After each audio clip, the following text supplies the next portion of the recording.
Hello everyone, this is Attack the Backlog, the podcast where I, Marc, tries to make a dent in their backlog one game at a time. This episode is all about SteamWorld Dig, a game all about digging and a little bit more digging, though technically you're picking and drilling and punching and never digging. For a game with dig in the title, you'd expect more digging. You don't even get a shovel in the game. Imagine if Shovel Knight used a sword or a spear or a staff or anything other than a shovel. You'd be pissed, right? And that's what I am. I'm so pissed right now because SteamWorld Dig doesn't include any actual digging. I don't actually care about the lack of digging, and yes, I know technically, digging doesn't require a shovel and you're digging like crazy in SteamWorld Dig, but I couldn't pass on an opportunity to be cheeky. That wouldn't be me. Anyway, I really like SteamWorld Dig. It's not without its share of problems, but overall it's a great little game. Stressful at times, but fun and addictive more often than not. Before I start talking about the game proper, let me get one thing out of the way right now. Yes, there is a story, and no, I don't know what it was about, and I never cared. This person or that person is like, hey, go dig, and then you dig, and then it's like, hey, return to the surface and tell that person about all your digging, and you're like, I dug some stuff, and then it's like, hey, go dig some more, until you finally digged all the digs you could ever dig to dig. Can you dig it? Can you dig it? Can you dig it? Can you dig it?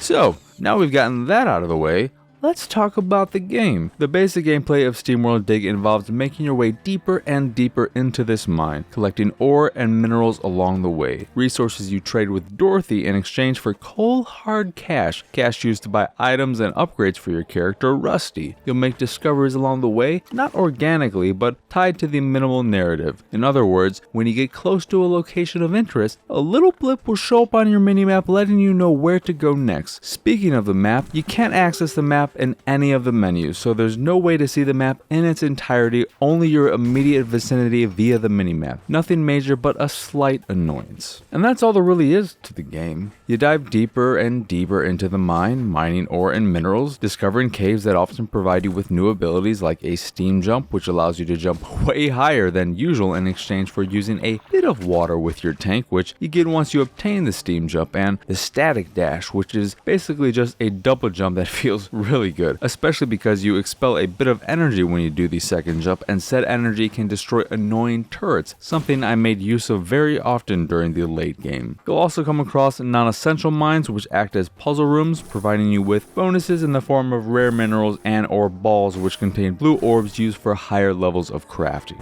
There's a great loop in SteamWorld Dig of collecting ore/minerals, bringing them to Dorothy, and then using the money obtained to improve your character, whether that be through improving your pickaxe, drill, or steam punch, increasing the capacity of your pouch, health, or water tank, or by getting yourself some bonuses like doing extra damage against enemies with your pickaxe or gathering more water from pools found in the mine. Now, I know what you're thinking. Hold on a second. Did you just say enemies? I thought this was going to be a relaxing game about mining, and now you're telling me there are enemies in it? I know you mentioned turrets before, but enemies? Really? Well, yes. There are enemies and they can be a bit of a pain at times, but it won't take long until you figure out ways to deal with them, and some are so dumb that whenever you hit them, they just turn around and walk in the opposite direction. So while there are enemies in the game, they don't pose much of a problem if you're patient. Where the game gets a little annoying is in some of its design. This first bit isn't annoying, but something I forgot to mention earlier. As one would expect, it's dark in the mines and hard to see what's in front of you without a light source. Thankfully, you have a trusty lantern that provides you with, I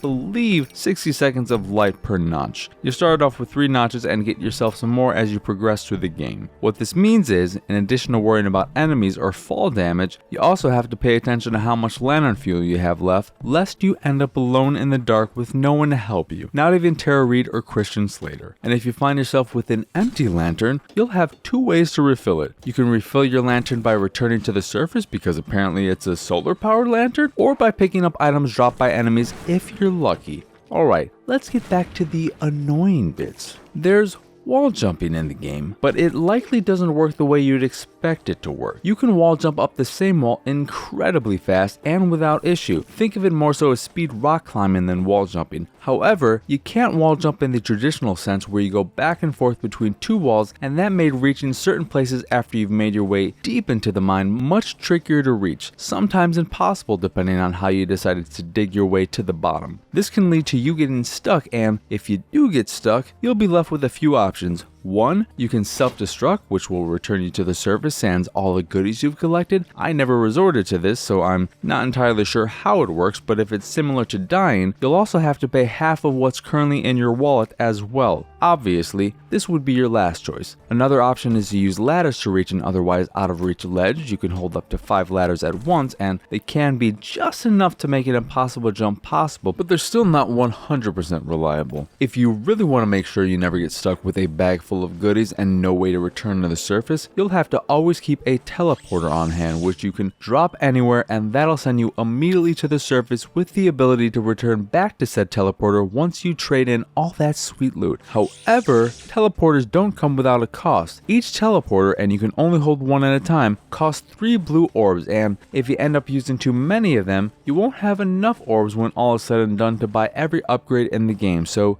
be warned. Teleporters are useful, but only as a last resort. What makes this annoying is the fact you can't pick up teleporters in order to place them somewhere else. I'm sure this is because they wanted you to really think about whether it's worth buying / placing a teleporter, but I found it added more anxiety than thought to my playthrough. Another annoying bit is that if you have a full bag of ore / minerals and see something fancy you want to pick up, instead of being able to drop something and pick it up later, if you discard an item for something else, that discarded item is gone for good, and that seems like a mistake given that you can come back to pick up the stuff you couldn't fit in your bag at a later time. Why you would destroy something valuable to pick up something slightly more valuable is beyond me, but that's just the way Rusty rolls. And yes, the obvious answer is go back to the surface with your already full bag, trade that shit in, and then return to the additional loot you found to pick it up. However, when I see something shiny and expensive, something I feel like I won't be able to find again, I'd rather risk forgetting where I dropped the okay mineral in exchange for picking up this sweet ass mineral instead.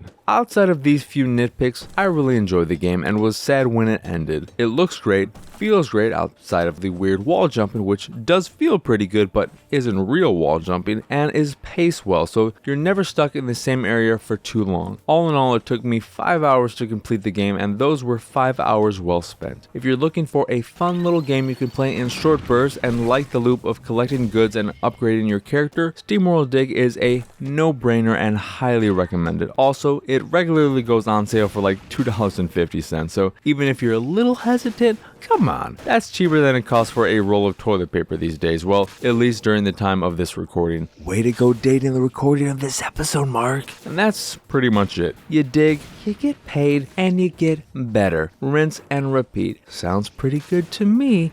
Anyway, once again, I am Marc. Y'all can find me on Twitter and pretty much everywhere at PXSausage. The site is, of course, pixelatedsausage.com, where you can find this podcast and some other podcasts about games, anime, and what have you. You can also check out the video for this show over at youtube.com/pixelatedsausage if you're not already doing so, along with some other videos as well. If you'd like to check out the art I make, you can go over to pxsart.com. If you see something you like, click the link and it'll take you to where you can purchase a print of the piece you fancy. And if you fancy the site in general and anything that we do, please go over to patreon.com/pxs and support us that way. As always, thank you for watching or listening. I hope you enjoy this here episode, and if you check out SteamWorld Dig, I hope you like it as well. And I hope you have a wonderful, wonderful rest of your day.